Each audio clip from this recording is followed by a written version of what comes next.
who dominates the occultic realm, a female beast. And I've often seen this in the Bible codes, and I still don't know if this is her in particular, or if what I'm seeing in the Bible codes is a spiritual manifestation, because I always see this female beast at the end days.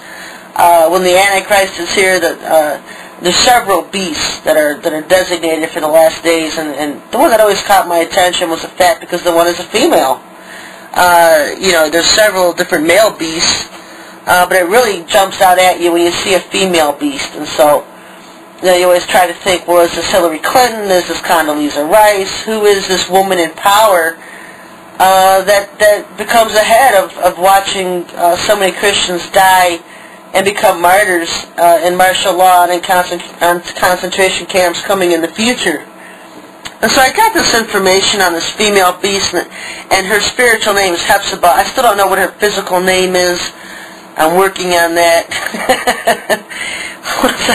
Once I get that information, I don't know. I would reveal it. So it's up to the Lord whether I get it or not, because He knows if I have it, I'm going to reveal it. I reveal everything I know. But she's alive today. And her secret name is Hephzibah. It's her spiritual name that was given to her. In the occult, she is the most powerful woman on earth. She is the woman beast. In ancient times, Hephzibah was the name of the mother of Manasseh, who led the nation of Israel into idolatry and devil worship. And because of their idolatry and devil worship, the Lord allowed them to go into captivity. Today, this woman is in charge of the infiltration of Christianity behind the scenes to lead it into idolatry and devil worship. The New World Order cannot move against Christians without God's permission to do so. And so what they try to do is corrupt Christianity to the point where He will give them permission to move against them. As Israel corrupts itself and becomes involved in paganism and idolatry and devil worship, the Lord has always allowed them to become judged for their sins. And so that's what the New World Order is doing today. They're working against the churches to corrupt them to such a point that the Lord finally just says, okay, you can have it, and He leaves it to judgment, and that gives them the permission to come up against the church and start persecuting the believers. Some of you have no idea how they do this, and I remember studying this years ago.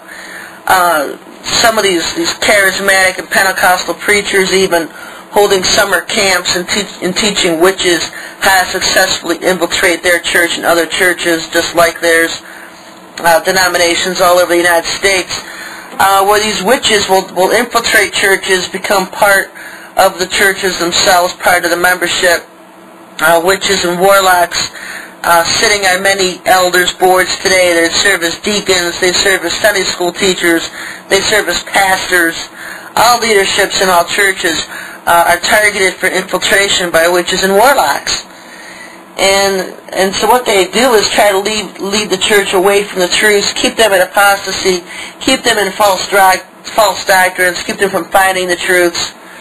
A lot of these Pentecostal religions where they have laying on of hands, just putting demons into people and act like they're delivering them from demons when they're doing the exact opposite. So much mayhem going on in the churches today. Satan has so much control of them. Eventually the Lord will just allow them to fall into judgment. And so that's what they're working for. That's why they corrupt the churches. That's why they lead them into idolatries and paganisms and devil worship and disguise it in Christian and religious terms so that people don't even recognize what's going on. According to an insider from the Illuminati that I've talked to lately, the entire satanic kingdoms are a matriarchal society where the women are the real rulers. Most of the ruling class is hidden. In other words, the Queen of England bows down to this Hephzibah. And then there are 6 separate kingdoms, 3 kings of patriarchal societies and 3 queens of matriarchal societies. And the United States land area falls under the realm of one of these queens of a matriarchal society. And the occult Hephzibah's group is called the Mothers of Darkness. And they are a powerful ruling class of their own. Their main thrust, again, is to corrupt Christianity. Their marriages are arranged. Their genetics play a big part in who gets to rule in an occultic hidden society. They're very specific to Hephzibah's genetics that allow her to rule over the United States land area. Everything they do is very legalistic, genetic-based. Obviously, she has the right genes, the right serpent seed line. to claim rule, to claim queen of this matriarchal society that rules over the United States land area. It is suspected that this Hephzibah will be the mother of the Antichrist. She is the granddaughter of Lucifer right now, as it is. Hillary Clinton and Barbara Bush are both granddams of this Mothers of Darkness group, but they don't have the power to rule over the entire occult world like this Hephzibah does. Hephzibah's titles include the Great Whore, the Most Powerful Witch, the Locust Queen, or Queen of the Locusts.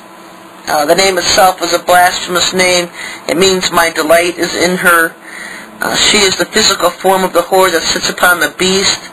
She claims direct lineage to Semiramis and is worshipped as the goddess Ishtar. It's people like her, it's the big people, the big fish of the New World Order that you will never hear about. They are too important for their true identity to be discovered. And so naturally, I couldn't pass up the opportunity to reveal this information once I received it, to do my part bringing darkness to light. In the occult world, whoever has the most power rules over others. And they have power encounters against each other. Whoever has the most power wins, and whoever loses usually ends up dying. Some of these spirits are passed down from generation to generation. The great horse spirit is passed down when an older witch gives up her life to the younger, and the last dying breath of the grand dame is taken into the mouth of the younger receiver. That's how they do it in the Mothers of the Darkness group. A lot of these generational spirits just pass down one generation to the next. Today the churches are just so infiltrated and infested with the Nephilim that the Holy Spirit can no longer work in a pure environment as at one time before. So it's a pure signal that pretty soon the Lord's judgment is going to be hammered down on the church. It's going to allow Satan to go ahead and begin his war against the saints. Because his people aren't standing up, they're going to sleep.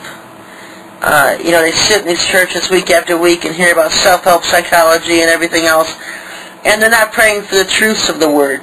They take everything at face value, and so they sit week after week after week hearing about Paul, who was nothing but an infiltrator and deceiver of the church, teaches a different gospel, teaches a different Jesus, and all these people gathering week after week after week thinking they're doing everything right to please the Lord, and they're allowing these Antichrist teachings of Paul into the churches because they're part of the KJV. No one's ever stopped to question, okay, is every word of the KJV of the Most High God? And just because one verse put in by the Catholic Church says it is, everybody believes it. Nobody has done any research into the KJV to even begin to think that the KJV itself is a modern-day Garden of Eden. In the Garden of Eden, the Lord allowed the tree of knowledge of good and evil to be present in the center of the garden. What's center of the New Testament today? Pauline doctrines. If you start looking at things, you start piecing things together, everything starts to make sense. The parables He told us and warned us about start to make sense. The parables of the wheat and tares, how they grow alongside together until the judgment. Who are the wheat and the tares? And everybody thinks, oh, that's the believers are the wheat, and the tares are people who reject Jesus. Go a little bit further.